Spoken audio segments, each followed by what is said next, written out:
వేసవి ఎండల దృష్ట్యా తెలంగాణ సర్కార్ స్కూళ్లకు సెలవులు ప్రకటించింది. కానీ హైదరాబాద్లో యథేచ్ఛగా స్కూళ్లు నడుస్తున్నాయి.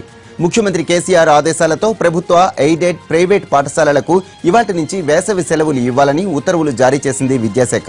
కానీ ముఖ్యమంత్రి ఆదేశాలు, విద్యాశాఖ ఉత్తర్వులను బేఖాతరు చేశారు ప్రైవేటు స్కూళ్ల యాజమాన్యాలు. వాస్తవానికి నిన్నటి నుంచే సెలవులు ప్రకటించాలని సీఎం ఆదేశించారు. అయితే అప్పటికే విద్యార్థులు స్కూళ్లకు వెళ్లడంతో ఇవాల్టి నుంచి సెలవులు ఇవ్వాలని ఆదేశించింది విద్యాశాఖ.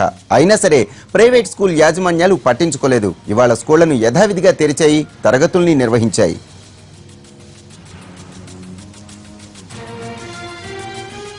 అత్యధిక ఉష్ణోగ్రతలు, వడగాలులను దృష్టిలో ఉంచుకొని పిల్లలు వడదెబ్బ, అనారోగ్యం బారిన పడకుండా ఇవాల్టి నుంచే సెలవులు ఇవ్వాలని ఆదేశాలిచ్చింది విద్యాశాఖ. ఆ ఆదేశాల ప్రకారం జూన్ 12 నుంచి బడులు పునఃప్రారంభం కావాలి. కానీ గ్రేటర్ హైదరాబాద్ సిటీలో చాలా స్కూళ్లకు సెలవులే ఇవ్వలేదు. యూసఫ్గఢ్లో ఇండియన్ బ్లూమ్స్, సెయింట్ పాల్స్ అనే బ్లడ్ అండ్ ఫ్లవర్స్ హైస్కూళ్లతో పాటు భారతీ కాన్సెప్ట్ స్కూల్, అలానే లిటిల్ స్టెప్స్ ఫౌండేషన్ స్కూల్స్ తరగతుల్ని నిర్వహించాయి. ప్రభుత్వం సెలవులు ఇచ్చినా ఎందుకు తరగతులు నిర్వహించారని ప్రశ్నిస్తే అధికారికంగా ఎలాంటి ఆదేశాలు అందలేదని, సెలవులపై క్లారిటీ లేదని తప్పించుకునే యత్నం చేశారు ఆయా స్కూళ్ల ఉద్యోగులు, ఉపాధ్యాయులు.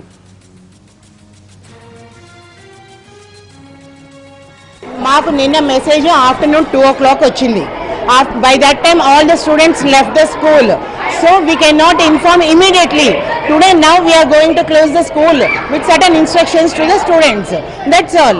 The only thing is yesterday we got the message late, that too not from the department, we got from outside of the department. Today itself now by 12 we are going to close the school and with certain instructions to the students. మాకు official గా ఎలాంటి intimation లేదు. అందువల్ల మేము ఇంకా papers చూసి ఇవాళ decision ఏం తీసుకున్నామంటే రేపటి నుండి హాలిడే డిక్లేర్ చేద్దామని. దట్ టు ట్రాన్స్పోర్ట్ స్టూడెంట్స్కి వాళ్ళందరికీ కూడా ఆల్రెడీ ఇంటిమేట్ చేసేసాము. వాళ్ళకి 1 hour బిఫోర్ పంపించేస్తున్నాం కూడా. తెలంగాణ స్కూళ్లకు సెలవులు. నిన్ననే ఈ వార్త తెలుసుకున్న విద్యార్థులు, వారి తల్లిదండ్రులు ఇవాళ స్కూళ్లు ఉండవనుకున్నారు. కానీ ప్రైవేటు స్కూళ్లు సెలవులకు సంబంధించి ఎస్ఎంఎస్లు పంపకపోవడంతో విద్యార్థులు ఉదయం స్కూళ్లకు వెళ్లారు. సెలవులు ఇస్తారో ఇవ్వరో అనే సందిగ్ధంలో వెళ్లిన విద్యార్థులు తరగతి గదుల్లో కూర్చున్నారు.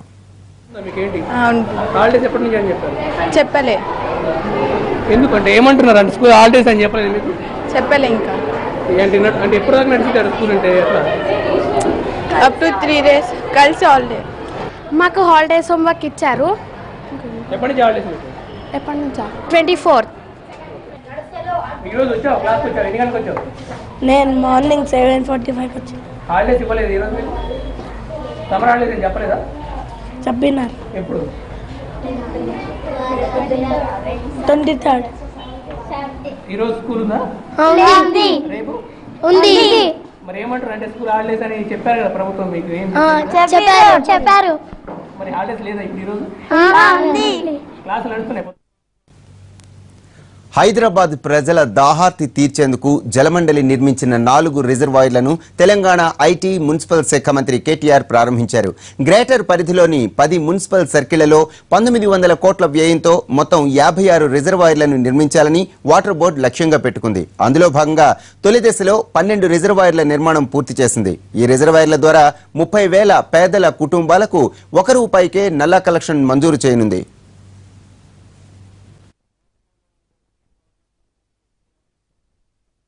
రికార్డు సమయంలో కేవలం అంటే ఇంత పెద్ద కార్యక్రమాన్ని కూడా ప్రజలకిచ్చిన మాట నిలబెట్టుకోవాలి.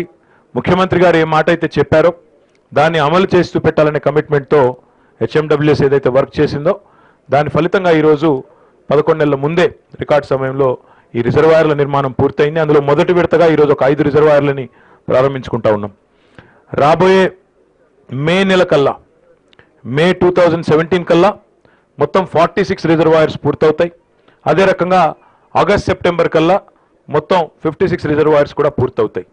దాంతో ఒకవైపు రిజర్వాయర్లు, ఇంకోవైపు ఈ వాటర్ పైప్ లైన్ మొత్తం లే చేయడం, తద్వారా పూర్తి స్థాయిలో హైదరాబాద్ మహానగరంలో ఎండి గారు చెప్పినట్టు లక్షలాది మందికి, కొత్తగా లక్షలాది కుటుంబాలకి మంచినీరు ఆశించిన స్థాయిలో, సంతృప్తికర స్థాయిలో ఇవ్వడం జరుగుతుందని చెప్పి కూడా నేను మీకు తెలియజేస్తా ఉన్నాను. నేను మొన్ననే శాసనసభలో కూడా మాటిచ్చి ఉన్నాను. ఈ సంవత్సరం కనుక వర్షాలు సమృద్ధిగా పడితే, ఇబ్బందులు లేకపోతే ఈ సంవత్సరం చివరి వరకు, ఈ సంవత్సరం అంతానికి హైదరాబాద్ మహానగరంలో వర్షాలు సమృద్ధిగా ఉంటే, మళ్ళీ ఇవ్వలేని తర్వాత నన్ను తప్పుపట్టారు, వర్షాలు సమృద్ధిగా ఉంటే తప్పకుండా ఈ సంవత్సరాంతానికి డైలీ వాటర్ సప్లై ప్రతి రోజు కూడా హైదరాబాద్ మహానగరంలో చేస్తామని చెప్పి కూడా మీకు నేను మాట ఇస్తా ఉన్నాను. తండ్రి కొడుకులిద్దరూ కలిసి రాష్ట్రాన్ని దోచుకుంటున్నారని బాబు, లోకేష్ పై విమర్శలు గుప్పించారు ఎమ్మెల్యే రోజా. ఏపీని అప్పుల ఊబిలోనికి తీసుకువెళ్లారని ఆరోపించారు. లోకేష్ వ్యవహారం జబర్దస్త్ కామెడీ షోలా ఉందన్నారు రోజా. ఈరోజు చంద్రబాబు నాయుడు గారు ఎలా తయారయ్యాడంటే, ఆయన కొడుకు బాగు కోసం, ఆయన కొడుకు అభివృద్ధి కోసమే పరిపాలిస్తున్నట్టు, ఆయన కొడుకు ఒకడు బాగుంటే చాలు ఇంకెవరు ఎటుపోయినా పర్లేదన్నట్టుగా ఆయన పరిపాలిస్తున్నారు. ఈ దేశంలోనే అత్యంత దౌర్భాగ్యమైన పరిపాలన ఎక్కడైనా ఉంది అంటే అది ఆంధ్రప్రదేశ్లోని చిన్న పిల్లాడైనా టక్కున చెప్పే పరిస్థితులు ఈరోజు మనం చూస్తున్నాం. ఇంటికో ఉద్యోగం అన్నాం, ఈరోజు లోకేష్ బాబుకి ఎమ్మెల్సీ ఉద్యోగం ఇచ్చాం, వెంటనే ప్రమోషన్ మంత్రిని చేసాం.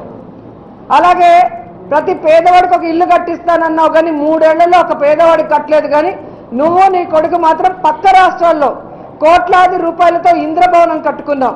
ఎంత సిగ్గుచేటో ఒకసారి మనం ఆలోచించుకోవాలి.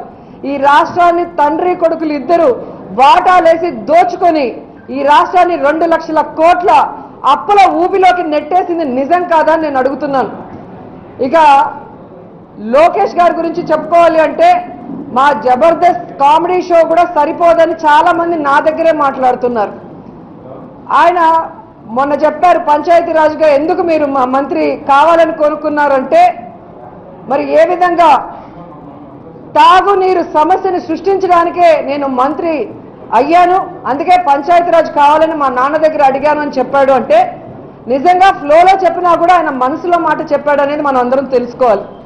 ఎందుకంటే ఈరోజు తన తండ్రి పుట్టిన చిత్తూరు జిల్లాకు కానీ, తన తండ్రిని ముఖ్యమంత్రిని చేసిన కుప్పం జిల్లాకు కూడా నీళ్ళు ఇవ్వలేని పరిస్థితి, తనకి పిల్లనిచ్చిన మామ బాలకృష్ణ హిందూపురానికి కూడా నీళ్ళు ఇవ్వలేని లోకేష్ బాబు ఈరోజు రాష్ట్రంలో ఉన్న వాళ్ళందరికీ తాగునీరు ఇచ్చే పరిస్థితి ఉందా? ఎవరైనా నమ్మే పరిస్థితి ఉందా అని నేను అడుగుతున్నాను. గాంధీ భవన్లో జిల్లాల వారీగా కాంగ్రెస్ పార్టీ సమీక్షలు మొదలయ్యాయి. సంస్థాగత వ్యవహారాలు, పార్టీ సభ్యత్వ నమోదు కార్యక్రమాలపై చర్చ జరుగుతోంది. రాష్ట్ర కాంగ్రెస్ వ్యవహారాల ఇన్ఛార్జి దిగ్విజయ్ సింగ్ అధ్యక్షతన జరుగుతున్న ఈ సమావేశంలో TPCC chief Uttam Kumar Reddy, senior నేతలు జానారెడ్డి, షబీర్ అలీ తదితరులు పాల్గొన్నారు. వరంగల్ జిల్లా కాంగ్రెస్ నేతలతో ప్రస్తుతం సమీక్ష జరుగుతోంది. ఇవాళ మెదక్, మహబూబ్ నగర్, కరీంనగర్, నిజామాబాద్ జిల్లాల కాంగ్రెస్ అధ్యక్షులతో సమావేశాలుంటాయి. డీసీసీ అధ్యక్షులకు ఎమ్మెల్యే సీటు ఇవ్వకూడదన్న నిర్ణయాన్ని నేతలు వ్యతిరేకించారు. దీనివల్ల ఇబ్బందులు ఎదురవుతాయని దిగ్విజయ్కు సూచించారు. డీసీసీ అధ్యక్షులకు ఎమ్మెల్యే టికెట్లు ఇవ్వకూడదన్న కాంగ్రెస్ అధిష్టాన నిర్ణయం సరికాదన్నారు మాజీ మంత్రి గీతారెడ్డి. అందరికీ అవకాశాలు ఇవ్వాలని కాంగ్రెస్ నేతల సమావేశంలో చెప్పినట్లు తెలిపారు గీతారెడ్డి. డీసీసీ అధ్యక్షులకు టికెట్లు ఇవ్వకపోతే జిల్లాల్లో గట్టి అభ్యర్థులను కోల్పోతామన్నారు. ఈ విషయాన్ని అధిష్టానం దృష్టికి తీసుకువెళతానన్నారు దిగ్విజయ్ సింగ్. ఇప్పుడు ఎవరన్నా కంటెస్ట్ చేశారంటే డీసీసీ ప్రెసిడెంట్గా వాళ్ళు ఇంకా వేరే కాన్స్టిట్యున్సీని అసలు ఏ సమయం ఇవ్వలేకపోతారని ఒక థింకింగ్ ఉంది.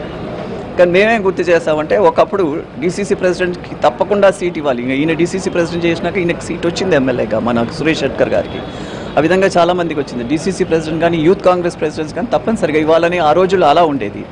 ఎందుకంటే ఇప్పుడు ఒక డీసీసీ ప్రెసిడెంట్ని ఉండి ఒక స్ట్రాంగ్ పర్సనాలిటీ ఉంటేనే అక్కడ అది administration management of the district నడుస్తుంది. మరి అలాంటి వ్యక్తి మా కాన్స్టిట్యున్సీస్లో వచ్చి ఆయన మెడల్ చేస్తే చేసుకుంటే మాకు వచ్చేది ఏమీ లేదు, లాభం ఏముండదు. ఎందుకంటే మా ఏ కాన్స్టిట్యున్సీలో ఉన్నటువంటి క్యాండిడేట్కి వాళ్ళ కాన్స్టిట్యున్సీ విషయాలు వాళ్ళకి తెలుస్తాయి అని, లోతుపాతులన్నీ తెలుస్తాయి, బయట నుంచి వచ్చిన వాళ్ళకి తెలియదు. కాబట్టి మా కాన్స్టిట్యున్సీస్ మేము చూసుకుంటాము. అవుట్ సైడ్ మెడలింగ్ మాకు ఇష్టం లేదు. కాబట్టి పాత పద్ధతిలోనే వెళ్తే మంచిది అని చెప్పి. కర్నూలు జిల్లా నంద్యాలలో దారుణం జరిగింది. సాయిబాబా నగర్లో 7 ఏళ్ల బాలుణ్ణి ఇంట్లో బంధించాడు తండ్రి. స్థానికంగా ఉండే సులేమాన్ 5 రోజుల మొదటి భార్య కుమారుడు రెహాన్ను ఇంట్లో నిర్బంధించాడు. ఇంటికి తాళం వేసి రెండో భార్య ఇంటికి వెళ్లిపోయాడు. దీంతో 5 రోజుల పాటు చీకటి గదిలో నరకయాతన అనుభవించాడు రెహాన్. అనుమానం వచ్చిన స్థానికులు పోలీసులకు సమాచారం ఇవ్వడంతో ఇంటి తాళాలు పగులగొట్టి రెహాన్ను బయటికి తీసుకొచ్చారు పోలీసులు. మళ్ళీ ఏమైనా పోయినా మనం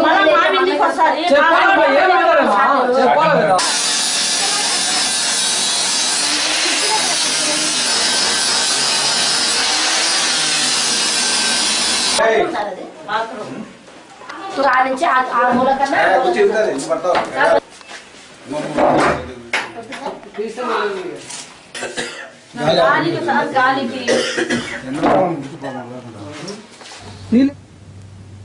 రాజస్థాన్లో దారుణం చోటు చేసుకుంది. వివాహేతర సంబంధం పెట్టుకున్నారన్న కారణంతో ఓ జంటను నగ్నంగా నడిపించారు గ్రామస్తులు. బాన్స్వారా జిల్లాలో శంభుపురాలో ఈ ఘటన జరిగింది. కా పంచాయతీ తరహాలో తీర్పు ఇచ్చిన గ్రామస్తులు యువజంట విషయంలో పాశవికంగా వ్యవహరించారు. ఇద్దరిపై దాడి చేసి గాయపరిచిన స్థానికులు తర్వాత వాళ్లను ఊరంతా నగ్నంగా తిప్పారు. విషయం తెలుసుకున్న పోలీసులు ఊరి పెద్దలపై కేసు నమోదు చేశారు.